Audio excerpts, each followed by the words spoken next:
Hello, it's Sonjel here from the Baha'i blog team, and I am super excited about this conversation. I'm joined by Niv Saberi, who, and this is so exciting to me, when we had the Great Big Yamaha Bake Off, sent us an impeccable looking cookie. And at the time, she told us that she was auditioning for the Great Canadian Baking Show. And you were on it. And so I'm so excited because I'm a big fan of the show. I'm a big fan of all things baking.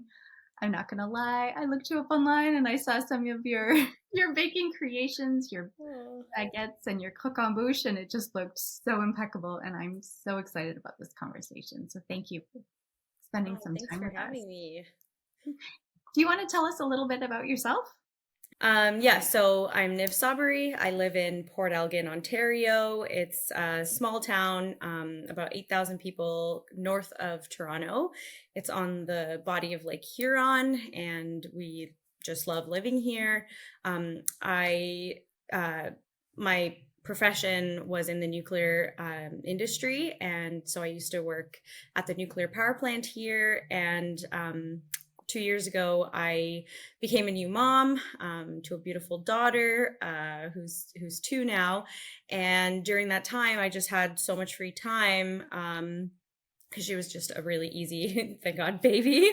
And so that's when I decided to kind of really dive deep into baking as one of my creative pursuits.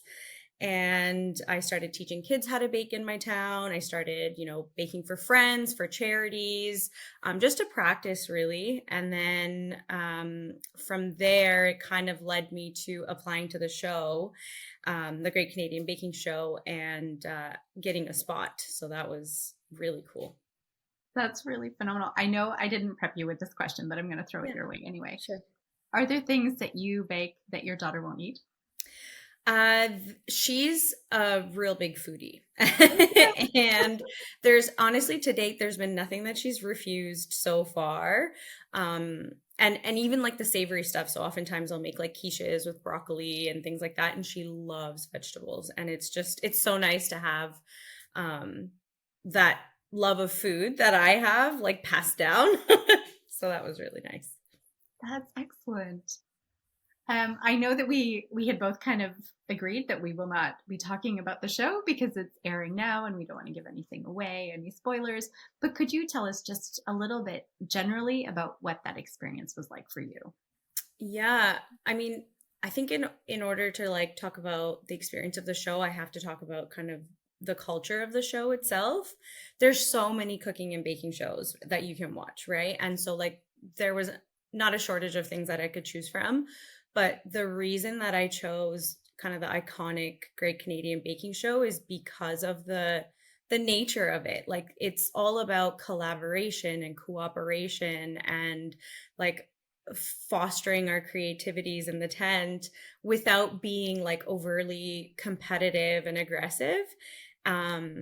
And that kind of like really resonated with me. I wanted to compete, but not like there's no prize money at the end, right? Right. So it kind of takes a little bit of the competitive edge off, and it's truly just about showcasing your creativity and then meeting 9 other really wonderful people from across the country and all of you like learning and baking and loving each other. And I loved that. So with that mindset, I was like, okay, this is the show for me. This is in line with my values. So I applied actually when I was 6 months postpartum. So that was last year. And so I've applied 2 times so far. The first time I made it throughout the 3-step audition process, which I can talk about if you want me to. Sure. So there's an application that you do, and it's quite a lengthy application. They want to know everything about you. And then from there, if you get picked from the application, a producer interviews you for like 10 minutes, and it's just a casual chat. And then so thousands of people apply through the application process across the country. And my understanding is like only 100 or something get shortlisted from that for the interview. And then from there, only 40 and even less this year, I think, went forward with a virtual bake along or a bake along that you do.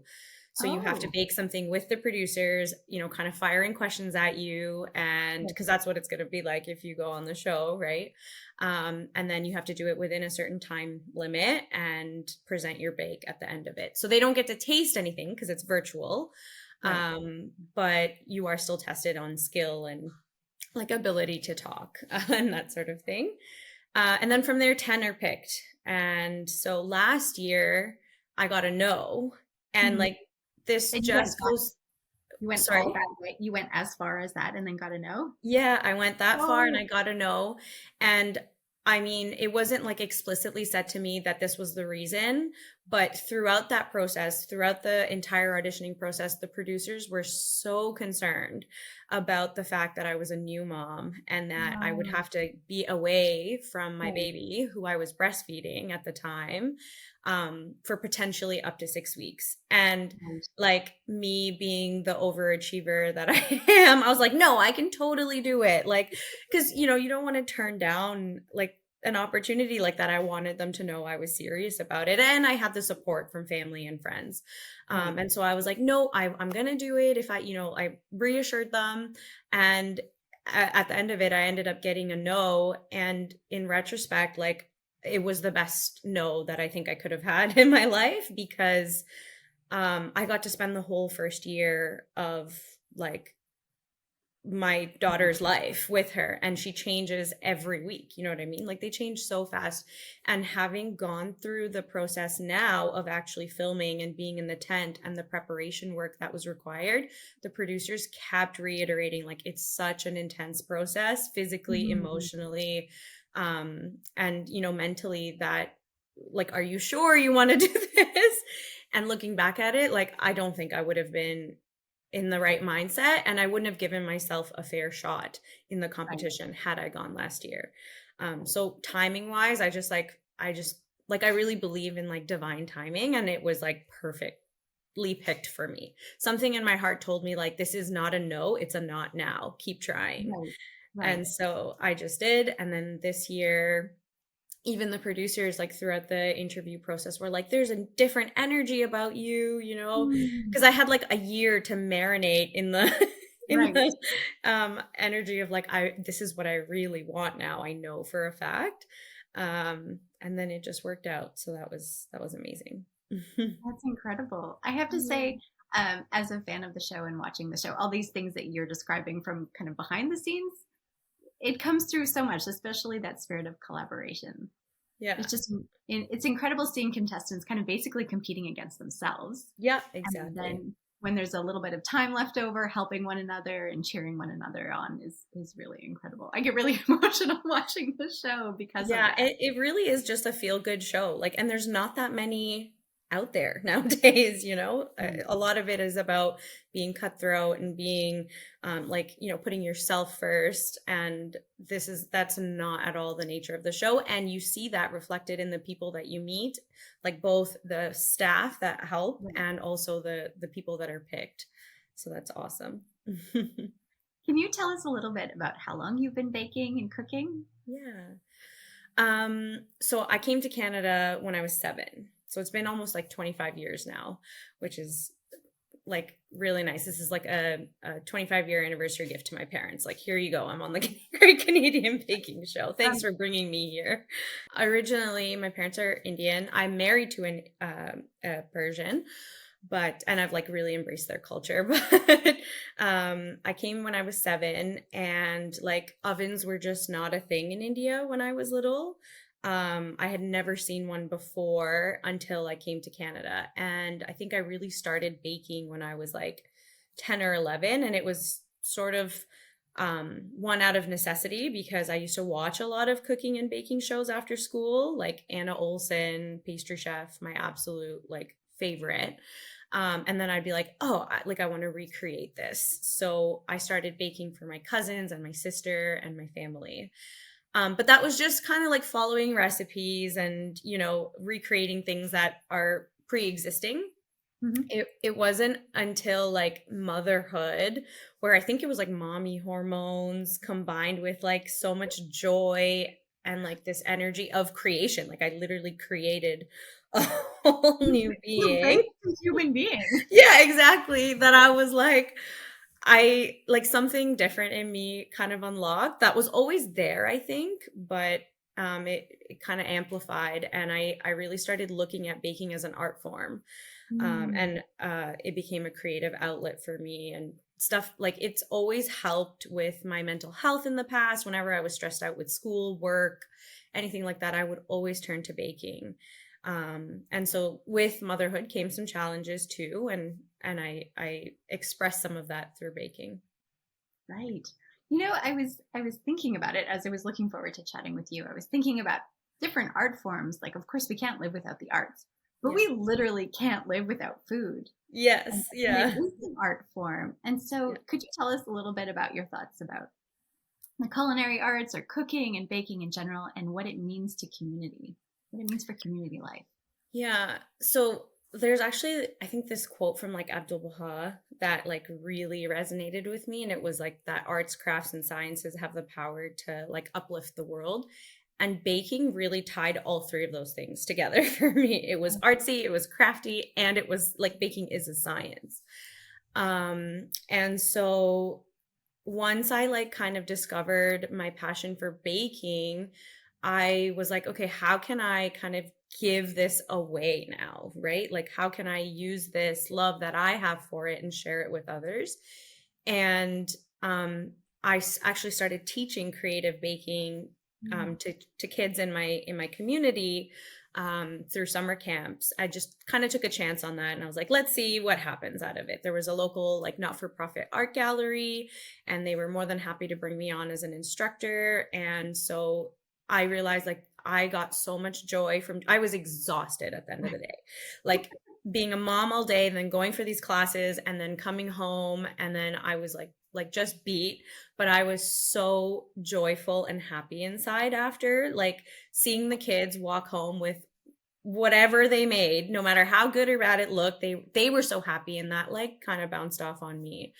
Right. And so I was like, okay, I want to continue giving this away to the community and like inspire other young bakers, because I wish I had that knowledge and outlet when I was younger.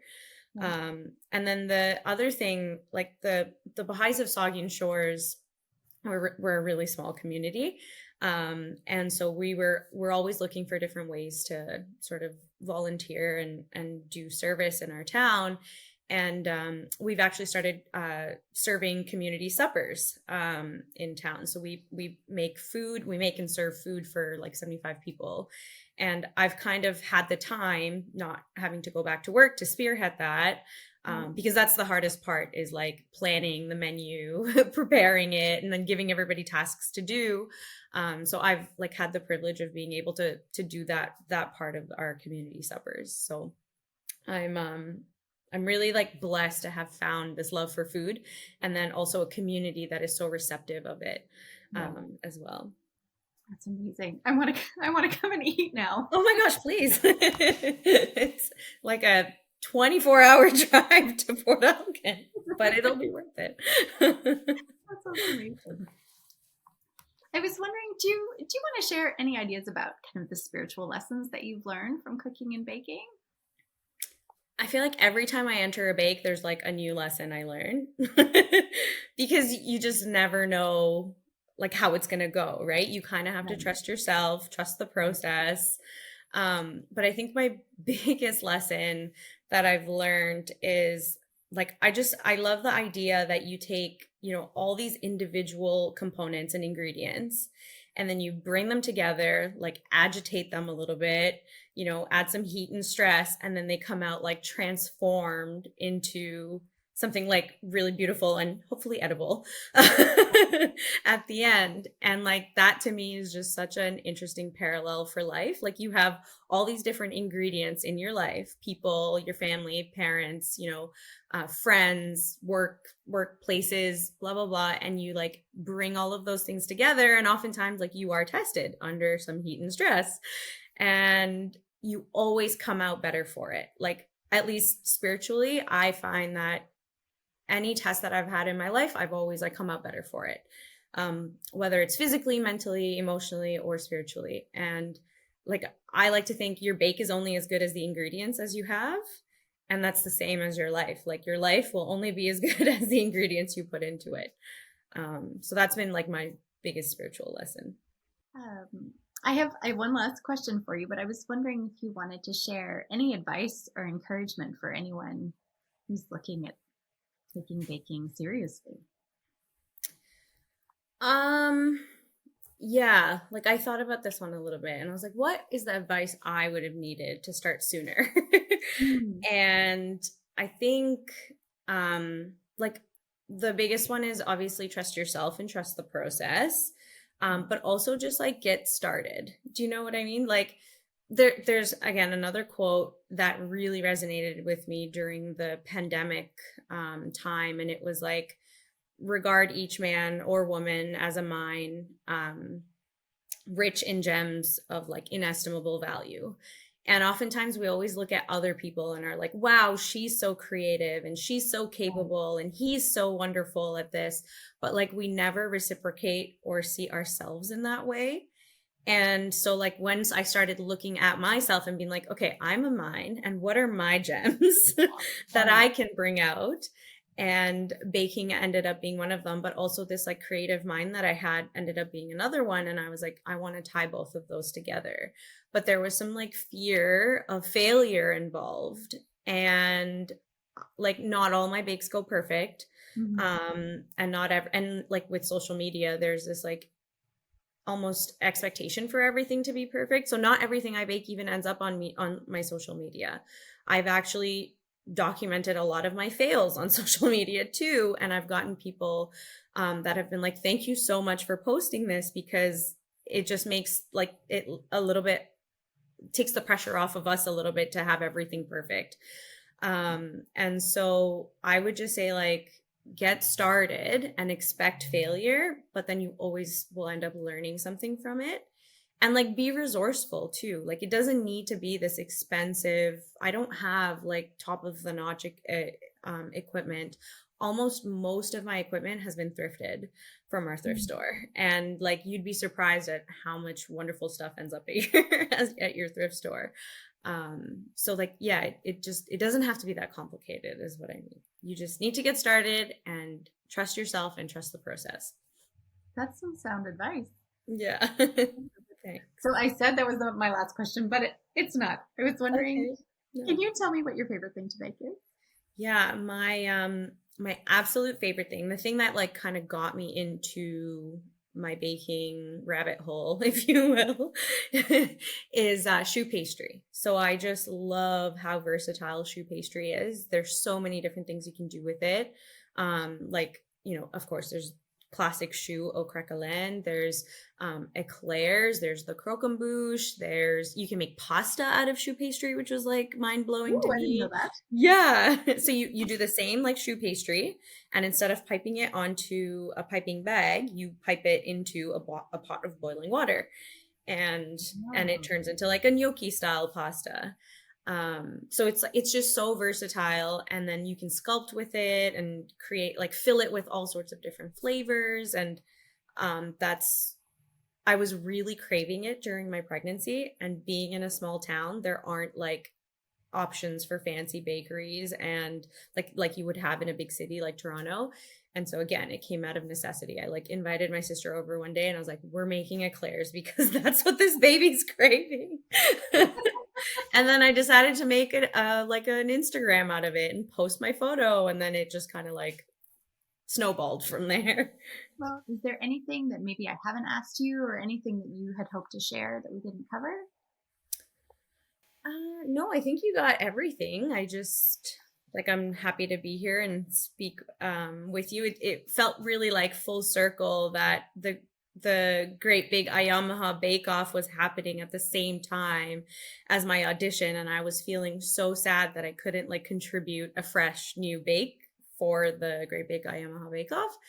And then I was just like, you know what? That's okay.